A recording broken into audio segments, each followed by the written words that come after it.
Yeah. Okay, so look at the contents here. I'm looking at the contents of the beginning of the novel. I said, please read, carefully, because I read with you the first part, in the first part, chapter 1, and maybe a little bit of chapter 2.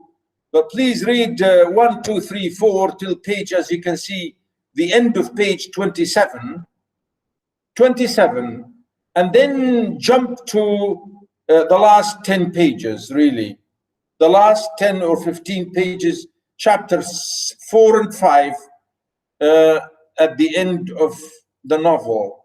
So five chapters, chapter 1, 2, 3, chapter 1, 2, 3, and 4, and in part 2, chapter 4 and 5.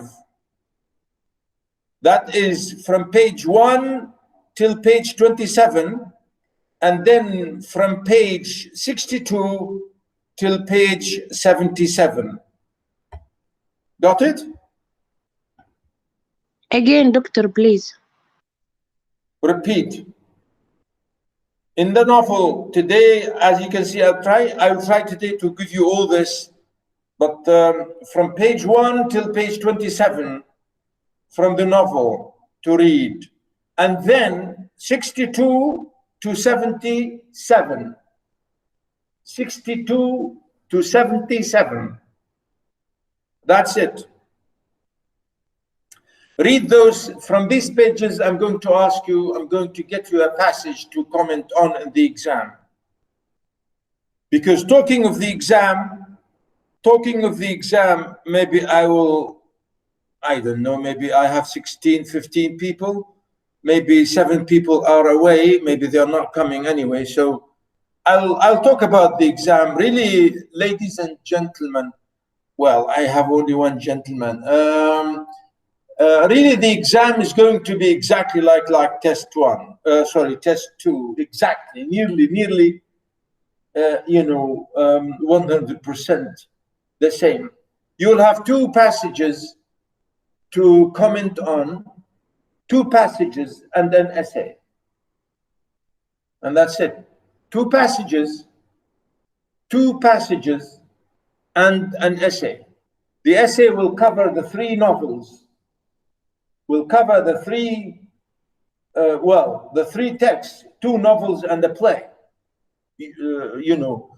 Lorca. So Crime and Punishment, Lorca and The Stranger.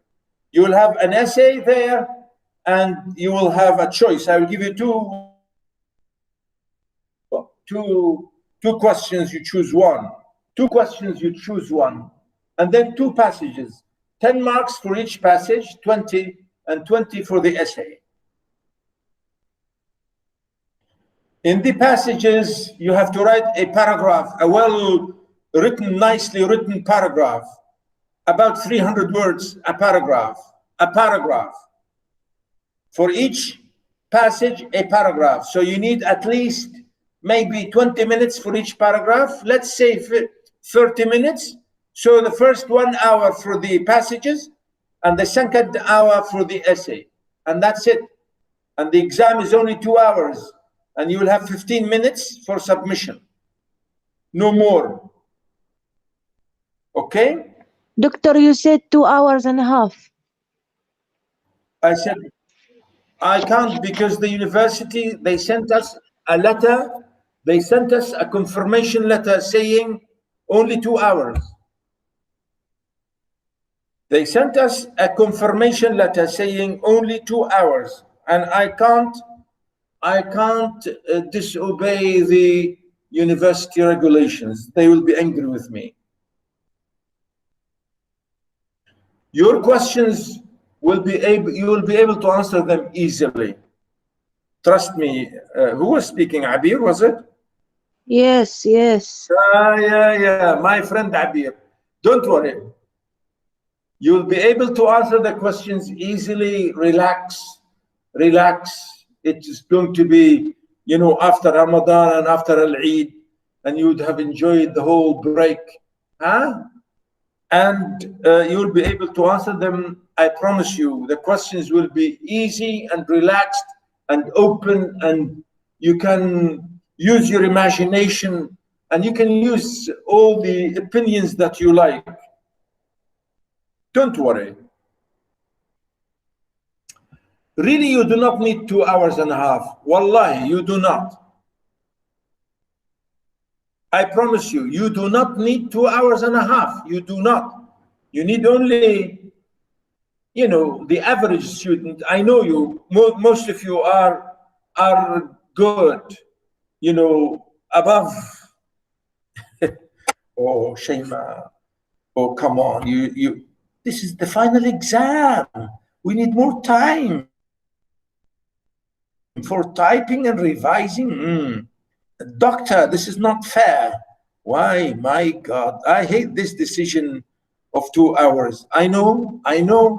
Wallahi, I see your point. The university sent us a message, an email, an official email saying the exams only 2 hours. And I'm giving you 15 minutes extra for submission. I say for submission. And that's it. Please don't be angry or don't argue with me. I really, it's not my decision. It's not really my decision. I understand your situation, but I'm saying to you, honestly, you don't need more than that time. I have put the questions, 2 passages. The passages are clear. Immediately you will spot them. Immediately you will know them. Yeah, 300 words is nothing. Come on. It's nothing. A paragraph like that. I told you 1 page, I showed you last time, 1 page is 1,000 words. 1 page. 1 page, 1,000 words. Yeah. 300 words is nothing. Really, it's nothing. Just a paragraph, because the system here gives you, for any space, it will count it as a word. I know this system. Shayma, she said, Wallahi.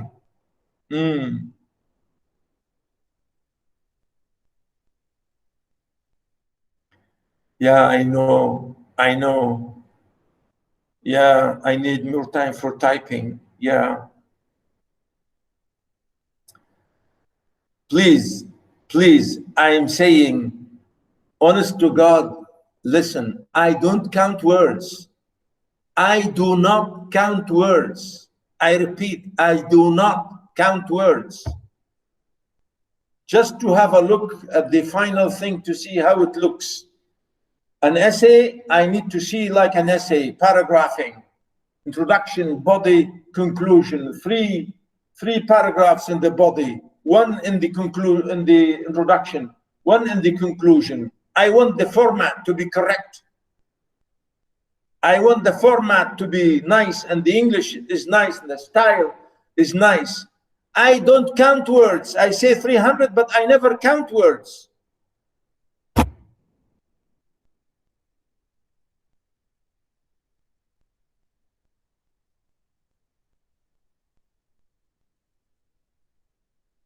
Yeah, Zamzam said, your marking is the thing, doctor. What do you mean, Zamzam? What do you mean is the thing? You mean, do you hate it or do you like it, or what? What do you mean? I'm not sure what do you mean. But anyway, the idea really, I want people to write.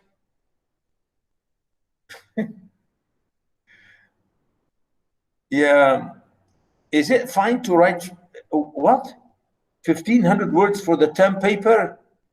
Yeah, of course. Oh, my God. Of course it's right. I never count words. Yeah, Mariam. Okay, it's okay. It's okay. All right, that's it. I'm not going to waste more time in talking about that. So really relax and you know, just use your own judgment and your own understanding of things. You don't need to memorize anything. It's not memorization. Look at the passage, evaluate it, think about it. What can you tell me about it and about the whole context? And the way you show me your feeling, your attitude, your opinion, your style, your good language, that's the important thing to me. Because at the end of the day, information will be lost. What will remain with you is the language, is the style, is your character. I'm trying to bring up here characters, you know, to create out of you good writers. Huh? You understand? That's really the idea. Okay, that's enough about the exam, and I think I've said enough. I will continue with the novel. Now, last time I was, I was, where was I? I think we finished the first part. In the second part, as I told you in chapter 2 and 3, there are funny situations. As I said, I will leave it for you to read, but you can see here the character himself, the attitude, the unbelievable meaninglessness of everything about him, the whole idea, which is, to me, is unbelievably, you know, amazing. The nihilism, the absolute emptiness, and the ugly, you know, thing that sometimes you can't understand why he is behaving like this. The way he, you know, killed the Arab boy for no real reason, you know. So this attitude here, his behavior with his girlfriend, with his Marie here, and the way he is so funny, really, and it's so even ugly, really, the way he is, you know, behaving with her, especially when she was asking him about marriage and about does he really love her, and you know, the attitude he's talking about all this. For example, here you can see how he was, his friend was really asking him to, you know, the way they treated his friend's, Raymond's girlfriend, in the terrible way, and the way they treated her in a bad way. Of course, there are so many really other ideas that you can see here, you know, for that. And here, for example, the way he was talking about her, here Raymond and his friend, and how he is sort of telling him about her. And here, for example, so I knew there was dirty work going on, and I told her I would have nothing more to do with her. But first I gave her a good hiding, and I told her some home truth. I said that there was only one thing interested her, and that was getting into bed with men whenever she had the chance. And I warned her straight, you will be sorry one day, my girl, and wish you had got me back. All the girls in the street, they are jealous of your luck in having me to keep you. I mean, look at this terrible, absolutely ugly accusation against this, you know, his girlfriend, accusing her of being a bad woman. And he has really no proof about that.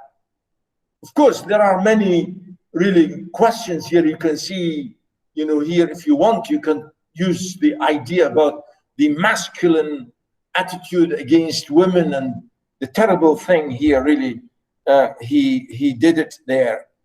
And, you know, the punishment later on, of course, he used all this ugly thing, the way he treated her. He really, he treated her like dirt, really, absolutely miserable. And not only that, as I said, he pushed his friend, this crazy Merson, to kill her brother, you know. Here you can see. But Raymond told me he didn't feel up to waiting. Of course, here you can see more and more. As I said, I leave it for you to read, really. Here he said, notice here, this again, the racial question, the racism here, the novel, again, there are a lot of racial issues, really, whether because she's an Arab, she's an Algerian Arab Muslim girl. When he said, the moment he mentioned the girl's name, I knew she was a Moor. You know, a Moor means Moroccan. And of course, the idea here today to see, as I said, Raymond's and Merceau's as examples of Western men, masculine, ugly, racist men, treating non-white, if you like, non-white or non-Christian, you know, women in a bad way here. And of course, you can, you know, elaborate on this if you like, because yeah, there are a lot of issues here, which is again, it can be seen, you know, from a feministic point of view. If you want to push this or develop this more, you can see that how women in this story here, including Marie, remember, even Merceau, the way Merceau treated his own girlfriend, who is a white Western white girlfriend, in the same way, who treated her in a bad way, who never really wanted to marry her because she was interested in marriage, but he was not, and so on. So here we can think of the whole idea or the question of women or womanhood.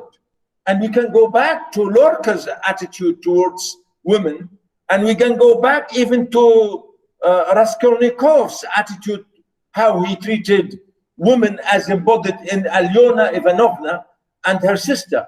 Of course, Raskolnikov was not killing Alyona because they were women. It's nothing to do with being masculine and feminine. But we can see, for example, Lugin's attitude towards women. And we can see Razumikhin's attitudes, the good, positive, absolutely positive attitude towards women, when the way he respected Dunya and married her and so on. In contrast to Lugin and Lebeziatnikov and so on. So here we can think of the woman's position as a great topic here for us to think about in terms of, you know, the contrast or the, if you like, the women's treatment or the ways in which women were treated here in these texts. In the three texts here, as I'm saying, you can see. So here really, we have a very racist, modern racist, politically racist question to do with being a Moor. Here is even more, and he killed that boy. Of course, Camus didn't say, or did not want to say completely that this is, you know, a Western text, a white text against a black text, or against a Moroccan or an Arab or Oriental text. It's not like, you know, the Othello thing, going back even to Shakespeare in Othello. In Othello, again, the same thing, you know, it is the Moor, when, you know how the whole play really was done, of course, by Shakespeare, for going back as old as Shakespeare, as I'm saying here to you. Okay, are you following, girls?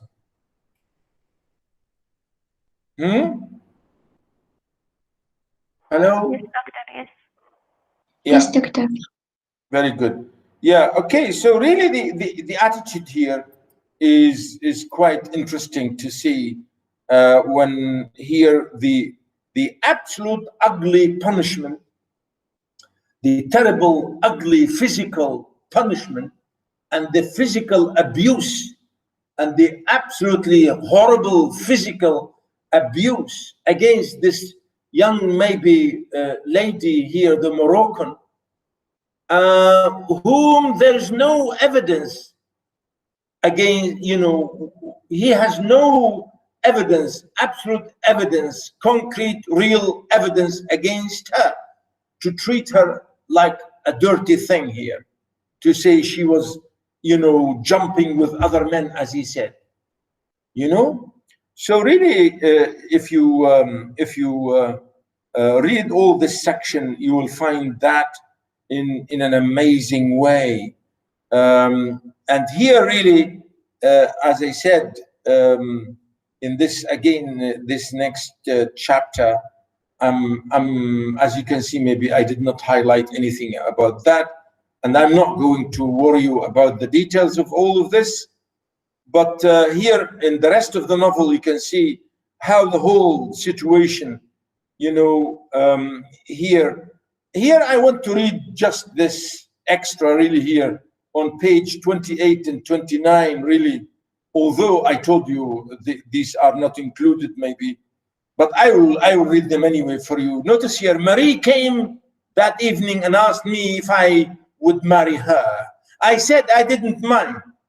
If she was keen on it, we would get married. Then she asked me again if I loved her. I replied much as before, that her question meant nothing or next to nothing, but I supposed I did not. Yeah. If that's how you feel, she said, why marry me? I explained that it had no importance really, but it would give her pleasure, we could get married right away. I pointed out that anyhow, the suggestion came from her. As for me, I had merely said yes. Then she remarked that marriage was a serious matter, to which I answered no. She kept silent after that, staring at me in a curious way. Then she asked, suppose another girl had asked you to marry her, I mean, a girl you liked in the same way as you like me, would you have said yes to her too? Naturally. And, you can see here the unbelievable way that he is even thinking about the whole idea of marriage. She was nearly begging him to say, come on, if you really love me, why don't we get married? Again, he said, okay, no, look what he said. All right, I answered, we will get married whenever you like. I then mentioned the proposal made by my employer, and Marie said she would love to go to Paris. As I said, please read, on your free time. This is an amazing novel, really, to understand the absolute crazy, unbelievable emptiness and meaninglessness of what's going on here. You see, come on, man, what's wrong with you? You are unbelievable. You are really funny. You are ridiculous. You are crazy. There is nothing, unbelievable things. And that's why, we think of all of this as the meanings. Look at this, the meaning of meaninglessness, the something of nothingnessness. What? Yeah, the something of nothing, the meaning of meaninglessness. Come on, doctor, is this a riddle? Yeah, a riddle. It is a riddle, because absurdism is a riddle. Sometimes, yeah, that's it, something about nothing. Well, this nothing is something. And really here the whole idea is unbelievably done here. And that's why we call this, sometimes this philosophy, we call this, as I said, the question of related to existentialism, related to, itself absurdism, as to nihilism or nihilistic, or as we call it in Arabic, al-adamiyya, or which is, we say here, I'm saying nothingness, and so on. And really, this is amazing how he did this and showed this in so many funny ways everywhere. And here in this last section here, you can see these pages, you can see the details, how they went to the sea and how he was, if you like, driven into a crazy manner, how he shot dead this Arab boy. And I think here you can see in this section here, I highlighted these pages here. Please, you can read these 3 pages quickly too.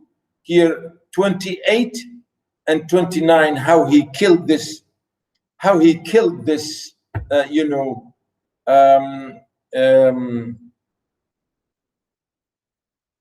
yeah.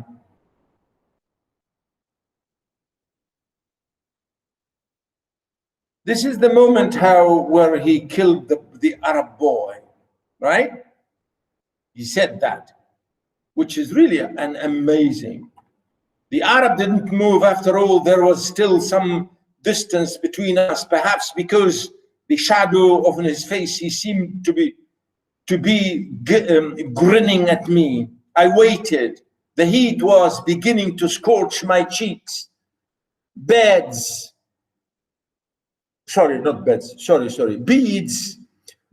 of sweat were gathering in my eyebrows. It was just the same sort of heat as my mother's funeral, and I had the same disagreeable sensations, especially in my forehead, where all the veins seemed to be bursting through the skin. I couldn't stand it anymore or any longer, and took another step forward. I knew it was a fool thing to do, you know, killing him. I wouldn't get out of the sun by moving on a yard or so, but I took that step, just one step forward, and then the Arab drew his knife and headed up toward me athwart the sunlight. A shaft of light shot upward from the steel, and I felt as if a long, thin blade transfixed my forehead. At the same moment, all the sweat that had accumulated in my eyebrows splashed down on my eyelids, covering them with a warm film of moisture. Beneath a veil of brine and tears, my eyes were blinded. I was conscious only of the symbols of the sun clashing on my skull, and less distinctly of the keen blade of light flashing up from the knife, scaring my eyelashes and gouging into my eyeballs. Then everything began to reel before my eyes. Fiery gust came from the sea, while the sky cracked in two from the end to end, and a great sheet of flame poured down through the rift. Every nerve in my body was steel spring, and my grip closed to the revolver. The trigger gave, and the smooth underbelly of the butt jogged my palm. And so, with that crisp, whip-crack sound, it all began. I shook off my sweat and the sealing veil of light. I knew I had shattered the balance of the day, the calm of this beach on which I had been happy. But I fired 4 shots more into the inert body in which they left no visible trace. And each successive shot was another loud, fateful rap on the door of my undoing. Shot him 4 times. What a killer. What a terrible criminal. Why? The Arab boy just showed his knife to frighten him, just to push him away from him, because that poor Arab boy knew maybe these 2 white men saw them there on the beach, He knew maybe they want to do something ugly against them. So he showed him only the knife just to threaten him or to warn him not to come closer. And then, you know, stupid Merceau took the gun and shot him dead 4 times. What a criminal. What a criminal. What a criminal. Yes. And of course, here in part 2, as I said, the rest of this is given about the psychological punishment.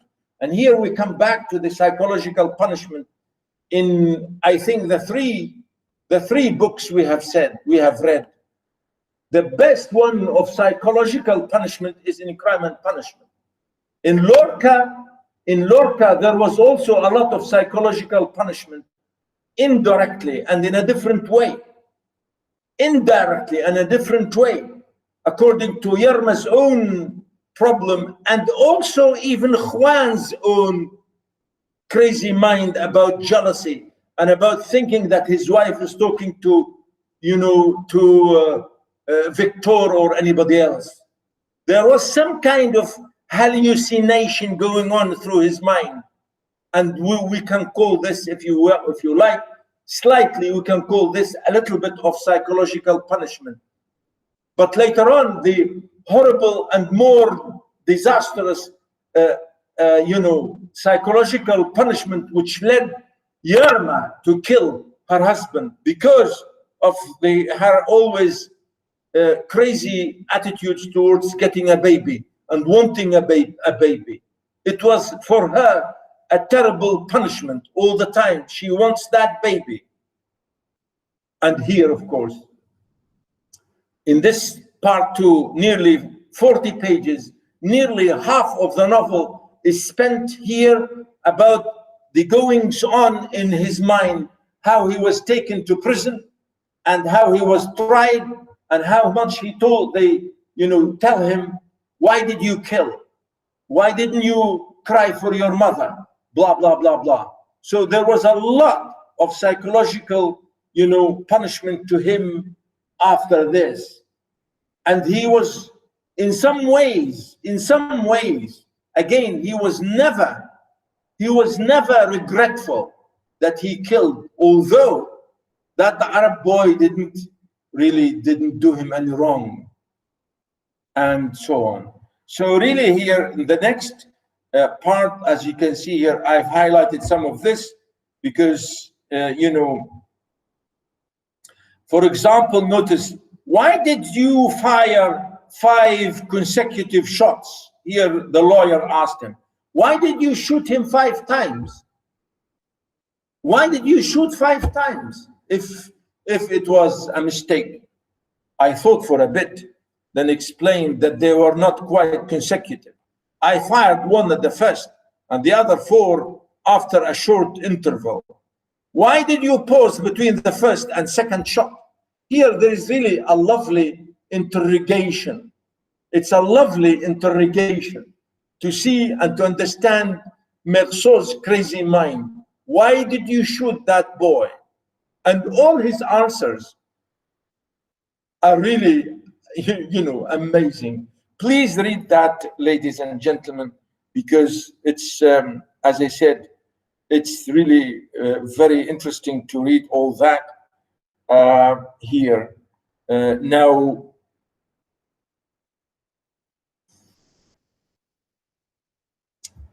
notice here, for example, here again, the question about asking him about believing in God. Notice, asking me very earnestly if I believed in God. That was unthinkable, he said. You know, do you wish, he asked indignantly, my life to have no meaning? Really, I didn't see how my wishes came into it, and I told him as much. While I was talking, he thrust the crucifix again under my nose and shouted, anyhow, I am a Christian, and I pray him to forgive you for your sins. My poor young man, How can you not believe that he suffered for your sake? I think here there is a lot of, again, carry on by the priest here, the religious man. Again, this is really unbelievable question about religion here. Yeah, again here, the question of belief and religion. Again, we can stretch it back to Raskolnikov, and we can come back to Lorca. And when we come back here to this, again, really in a funny way to see this line of thinking about the attitudes taken against or with or regarding, concerning religion. In what ways we can see, Raskolnikov was never a believer. Later on, Sonia was telling him, why don't you believe in God?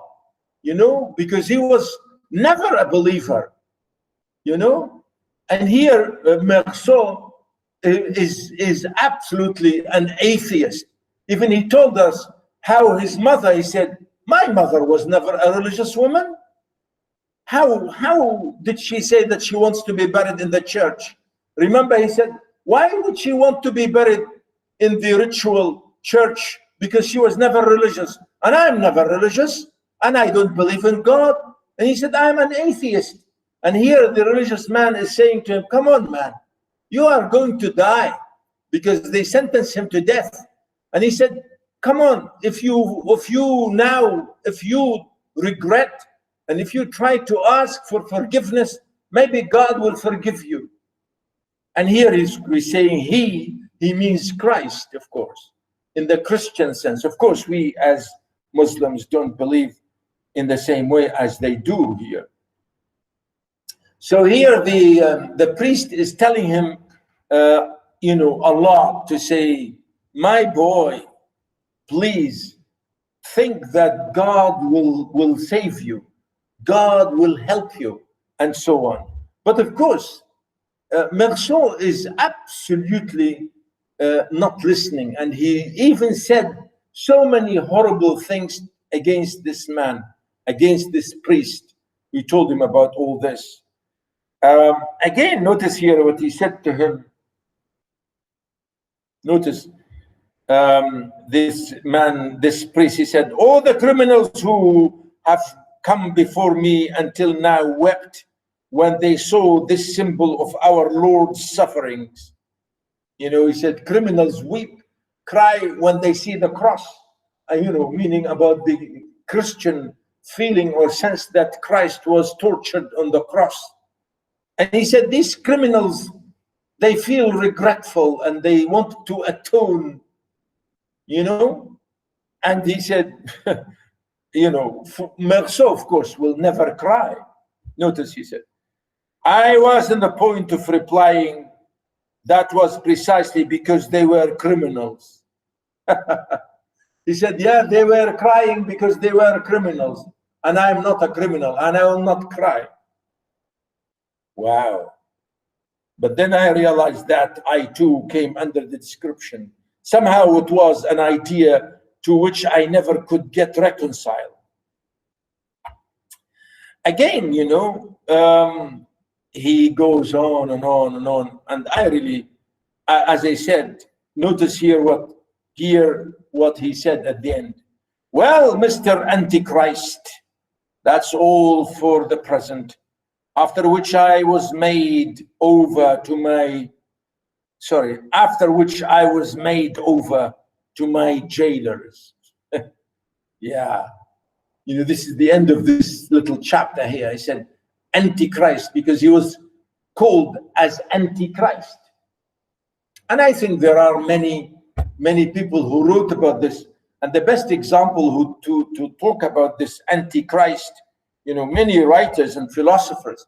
And I think the best example is Friedrich Nietzsche. Really, Nietzsche talked about this, and he wrote a huge book. He called it The Antichrist.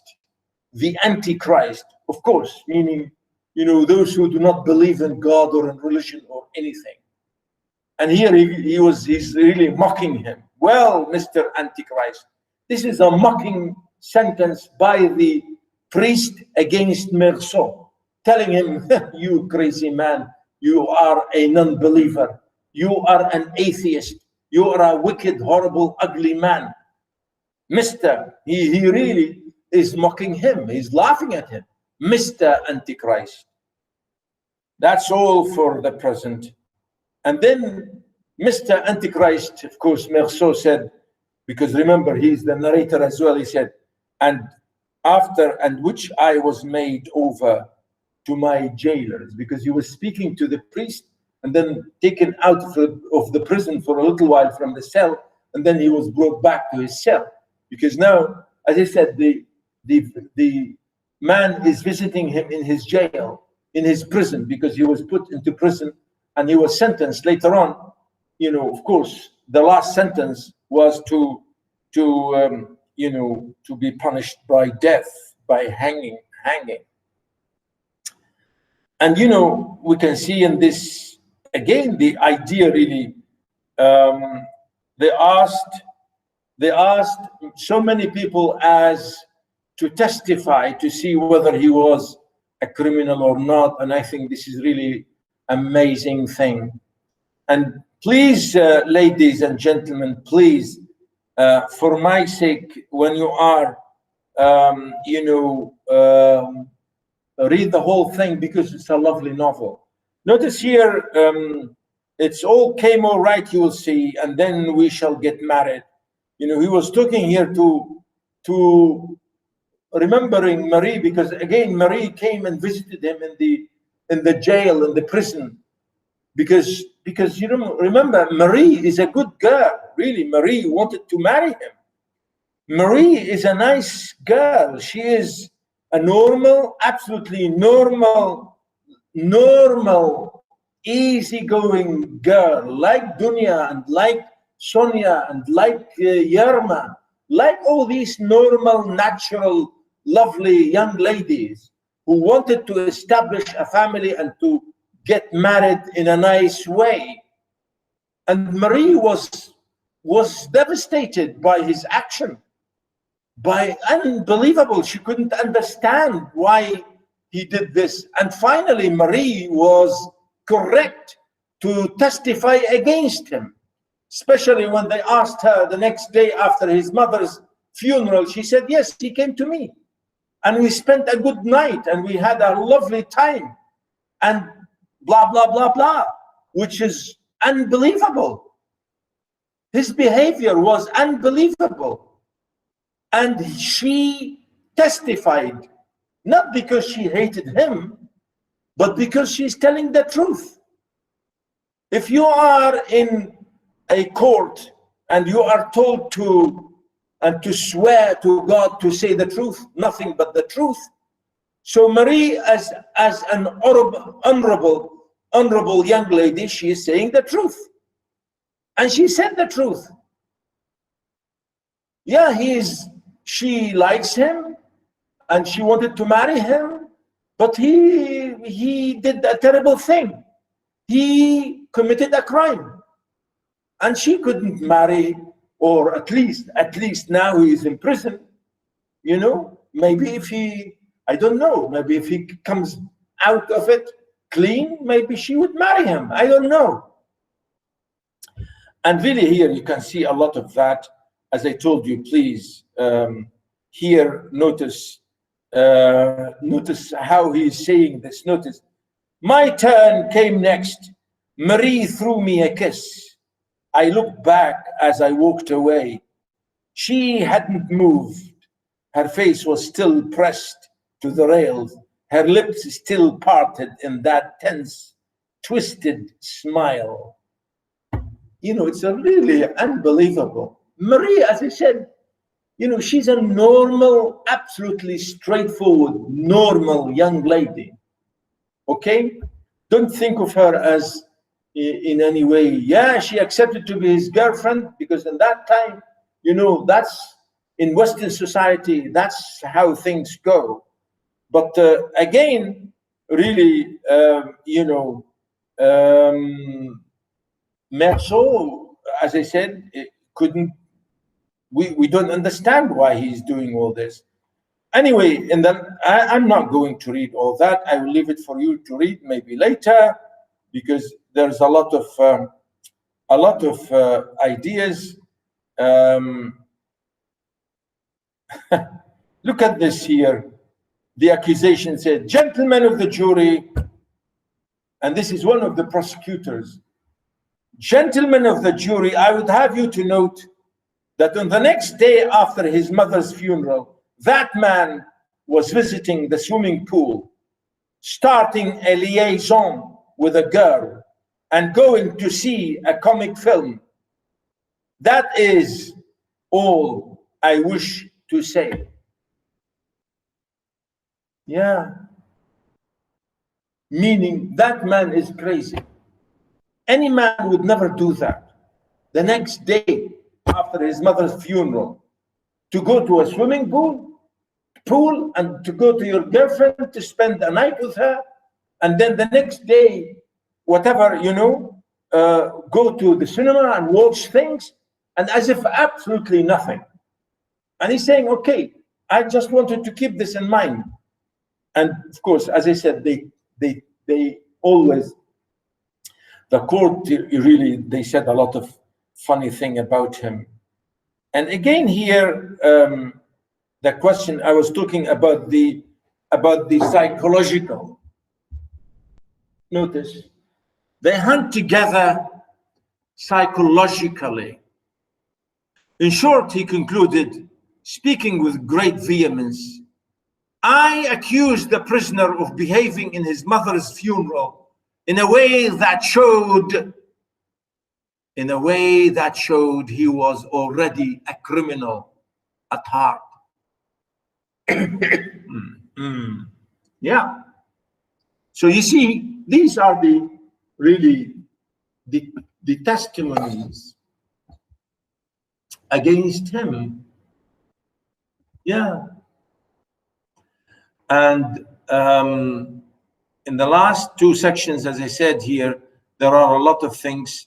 Really, I'm not going to read them, but please read all that, because I told you, as you can see, I have highlighted most of the stuff here for you.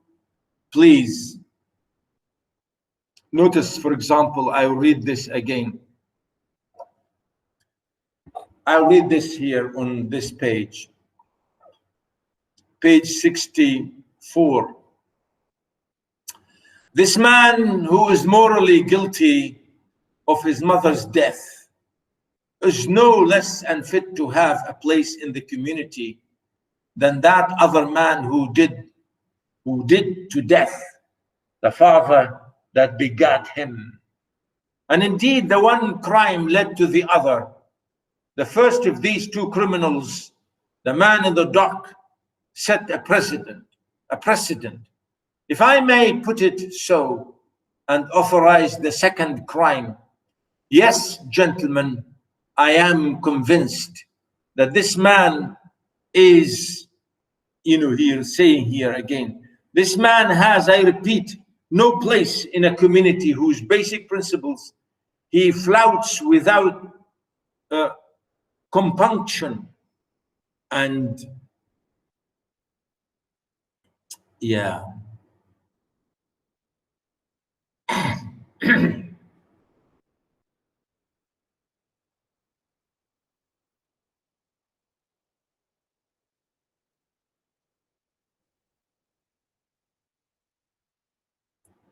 Here again, in this last section, I think we still have maybe 5 minutes and I will finish this.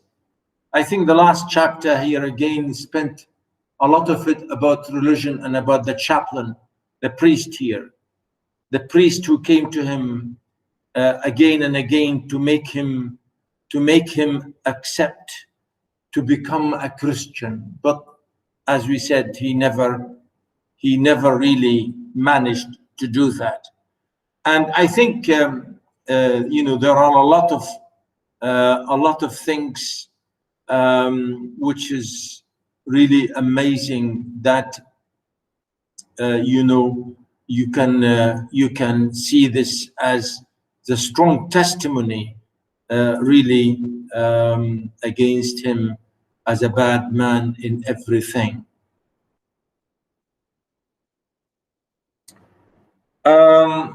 And I think at the end of this year, he was always waiting for death, and he said, I don't care about death.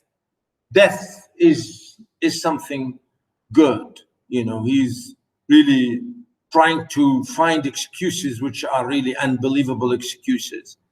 I can't believe it, how he is trying to, talk about the idea of, that death, everybody is going to die and so on. So what's the matter? Death is death anyway. And, sometimes you feel this is, this is really crazy, what he's saying. Of course, to us, it's really, absolutely crazy, and we can't believe it.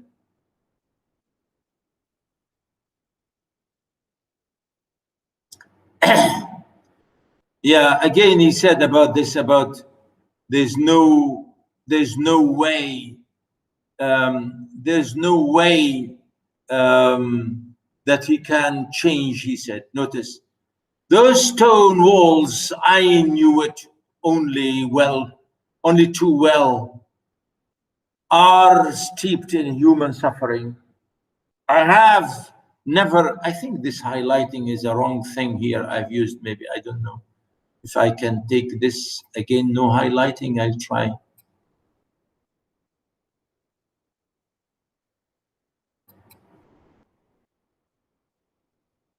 Yeah, I don't know if,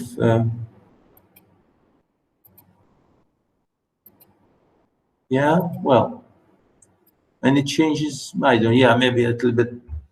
And yet, believe me, I am speaking from the depth of my heart. I know that even this week, the wretchedest amongst you have sometimes seen talking me from against the grayness, a divine face. It's that face you are asked to see. This roused me a little. I informed him that I had been staring at those walls for months. There was nobody, nothing in the world I knew better than I knew him. And once more again, once upon a time, perhaps I used to, again, really, I want to say that this priest tried to make him believe, but he said, no, there was no way. And you can see here the last, as I say, few pages here, the way he really insulted the man, the priest. Notice, I don't know how it was, but something seemed to break inside me, and I started yelling at the top of my voice. I hurled insults at him. I told him not to waste his time, his rotten prayers on me. And, we go on and on about that, which is an amazing, really, moment here. Please read all that, and I think that's it today. Right. Any question?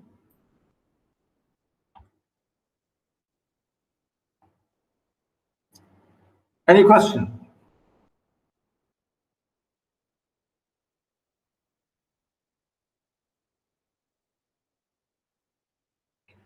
Okay, so that's it, ladies and gentlemen. I hope that you have enjoyed this course with me, and I hope you have learned a lot.